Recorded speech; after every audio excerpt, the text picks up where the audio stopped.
మాజీ ప్రధానమంత్రి అటల్ బిహారీ వాజ్పేయి జయంతిని పురస్కరించుకొని ఎల్బీ నగర్లోని ఆయన విగ్రహాన్ని ఘనంగా ఆవిష్కరించారు.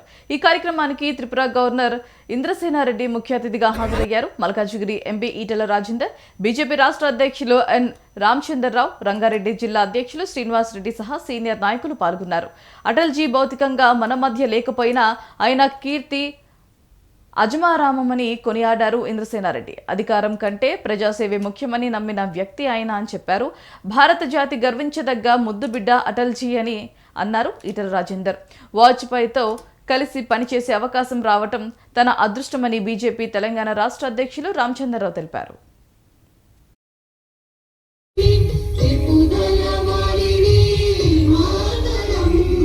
చేయాలి అన్నప్పుడు అందరికంటే పెద్ద పార్టీగా ఉన్నటువంటి జనసంఘ్ ఆ రోజు రద్దు చేసి జనతా పార్టీలో విలీనమై ఇందిరాగాంధీ ఓడించడానికి సిద్ధపడ్డటువంటి వాటిల్లో ఆ రోజు అధ్యక్షులుగా ఉన్నటువంటి వాజ్పేయి గారి యొక్క ప్రమేయం చాలా.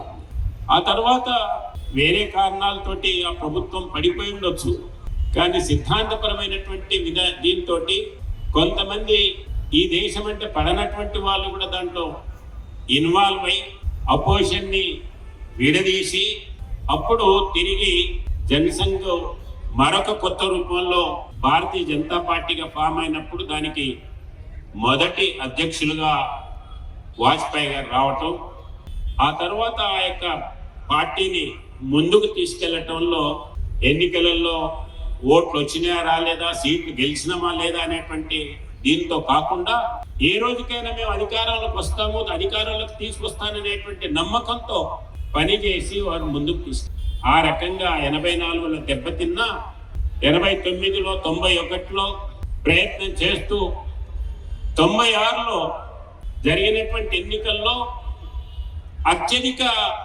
ఎంపీలు గెలిచినటువంటి పార్టీగా ఆ రోజు భారతీయ జనతా పార్టీ ఆవిర్భవించింది.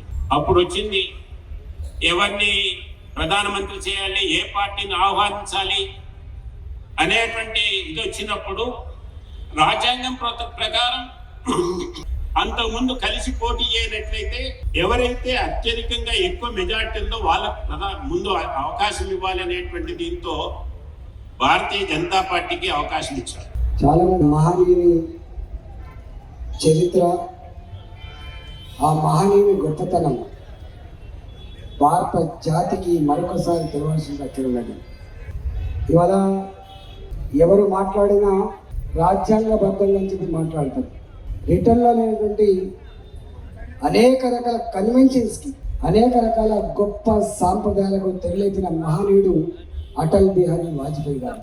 ఆయన ఎన్ని బహుముఖ ప్రజ్ఞాశాలి, ఒక వక్తగా, ఒక కవిగా, ఒక రచయితగా, అన్నిటికీ మిక్కిలి భారత మాత ముద్దు బిడ్డగా, భారత జాతి గర్వించే బిడ్డగా ఎదిగిండు అటల్ బిహారీ వాజ్పేయి గారు.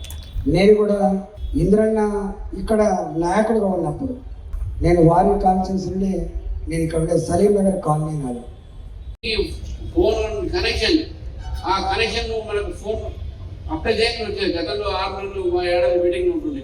మరి అటువంటి ఒక పరిపాలన అందించిన వ్యక్తి ఈరోజు రోడ్డు మీద ఎవరు పోయినా కూడా వాజ్పేయి గురించి ఆలోచిస్తారు, మాట్లాడతారు. 20 మన ఆ రోజుల్లో పెట్టే ఒక ఏదైతే కిలోమీటర్లు అన్ని దాదాపు ఇప్పుడు దేశవ్యాప్తంగా కూడా అదే ఒక స్ఫూర్తితో మనకు హైవేస్